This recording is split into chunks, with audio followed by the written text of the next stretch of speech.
ሰላም እንዴት ናችሁ ቤተሰብ? እንግዲህ ዛሬ ሳብትራክሽን ኦፍ ፖሊኖሚያል ፋንክሽን ይዤላችሁ መጥቻለሁ።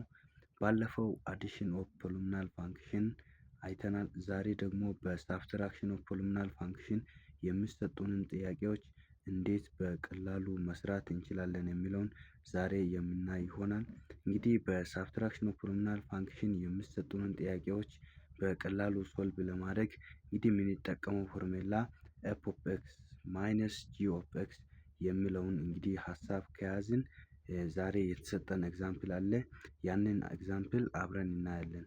ኤግዛምፕሉም የተሰጠን ኤፍ ኦፍ ኤክስ ማይነስ 2x ኪዩብ ፕላስ 5x ስኩዌር ፕላስ 3x ፕላስ 2 እና ጂ ኦፍ ኤክስ ማይነስ 2x ኪዩብ ፕላስ 4x ስኩዌር ፕላስ 8x ማይነስ 7 እንግዲህ ይሄ ኤግዛምፕል ተሰጥቶናል ማለት ነው። እንግዲህ ይሄን ኤግዛምፕል እንዴት ነው ሶልቭ የምናደርገው ስንል በመጀመሪያም ሶሉሽን ካልን በኋላ ሶልቭ ከማድረጋችን በፊት እንግዲህ የሳብትራክሽን ኦፍ ፖሊኖሚያል ፋንክሽን ፎርሙላውን እንጠቀማለን ማለት ነው።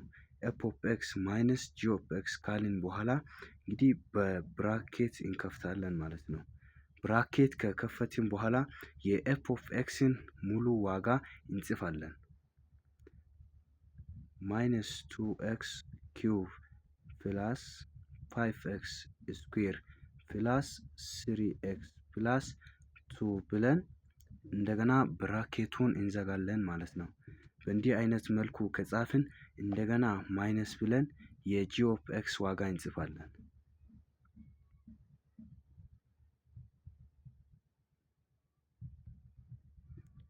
ፎር ኤክስ ስኩዌር ፕላስ 8x ማይነስ 7 እንግዲህ በእንደዚህ አይነት መልኩ ከጻፍን በኋላ በስቴፕ 2 ላይ እንግዲህ የምንሰራው እንዴት ነው? ስቴፕ 1 ላይ በኤፍ ኦፍ ኤክስ እና ጂ ኦፍ ኤክስ የተሰጡትን በብራኬት ውስጥ በእንዲህ አይነት መልኩ ከጻፍን በኋላ እንግዲህ ስቴፕ 2 ላይ በምንሄድበት ሰዓት በመጀመሪያ ደረጃ የኤፍ ኦፍ ኤክስን ዋጋ በብራኬት ውስጥ የጻፍነውን ከብራኬቱ እናስወጣለን ማለት ነው። ማይነስ 2x ኪዩብ ፕላስ 5x ስኩዌር ፕላስ 3x ፕላስ 2 ብለን እንግዲህ እዚህ በብራኬት ውስጥ ያስገባነውን የኤፍ ኦፍ ኤክስ ዋጋ እንግዲህ ከብራኬቱ አውጥተን እንጽፋለን።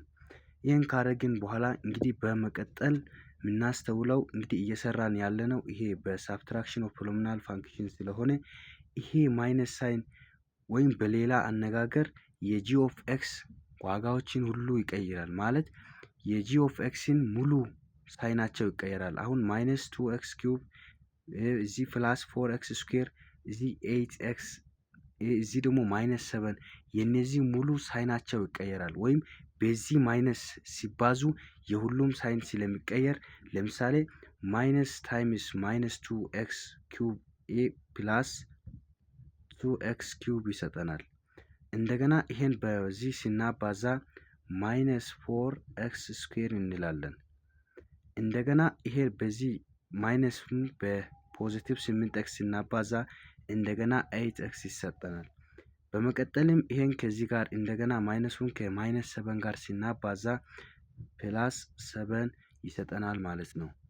በእንዲህ አይነት መልኩ ስቴፕ 2ን ከጻፍን በኋላ እንግዲህ ስቴፕ 3 ላይ ሲነድ ፓወራቸው ላይ ተመሳሳይ የሆኑ ወይም ዲግሪያቸው አንድ አይነት የሆኑ ቁጥሮችን አንድ ላይ እናሰባስባለን ማለት ነው።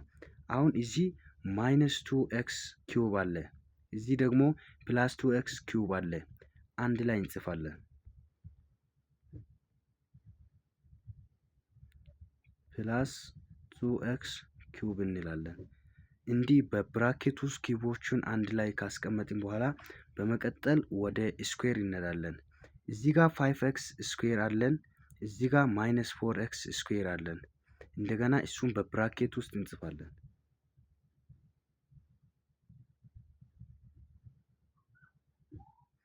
እንደገና ስኩዌሮችንም እንዲህ በሚመስል መልኩ ከጻፍን በኋላ እንደገና ወደ ዲግሪያቸው ላይ አንድ ወደ ያዙ ቁጥሮች ይነድና 3x እና እዚህ ማይነስ ኤክስን እንደገና በብራኬት ውስጥ እንጽፋለን።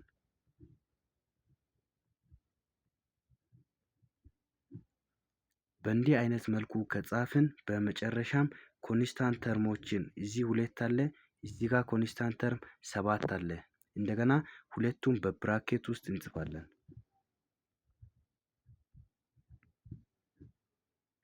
እንግዲህ ይሄን በሚመስል መልኩ ስቴፕ 3ን ከጨረስን ወደ ስቴፕ 4 በምንሄድበት ሰዓት አንድ ላይ ኮሌክት አድርገን የጻፍናቸውን እንደገና እየደመርንና እያቀናነስን እናስወርዳለን ማለት ነው።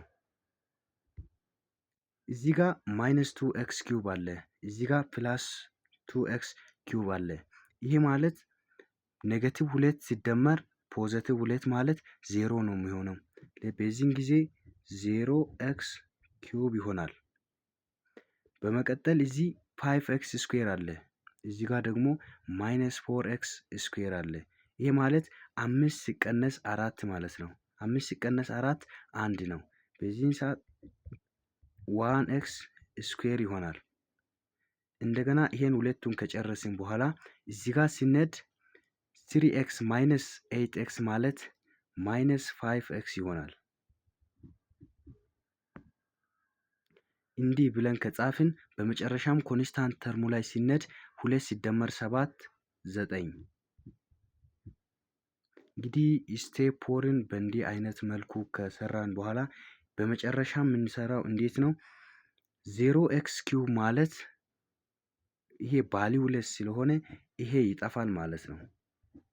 ይሄ ይጠፋና ይሄን 1x ስኩዌር ማለት ከኤክስ ስኩዌር ጋር እኩል ናቸው። ምክንያቱም ይሄ ኤክስ ስኩዌር ማለት 1x ስኩዌር ስለሆነ እንዲህ ኤክስ ስኩዌር ብለን እንጽፋለን።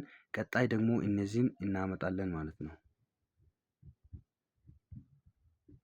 እንግዲህ ለተሰጠን ኤግዛምፕል ፋይናል አንሰራችን የሚሆነው ኤክስ ስኩዌር ማይነስ 5x ፕላስ 9 ነው ማለት ነው ፋይናል አንሰራችን።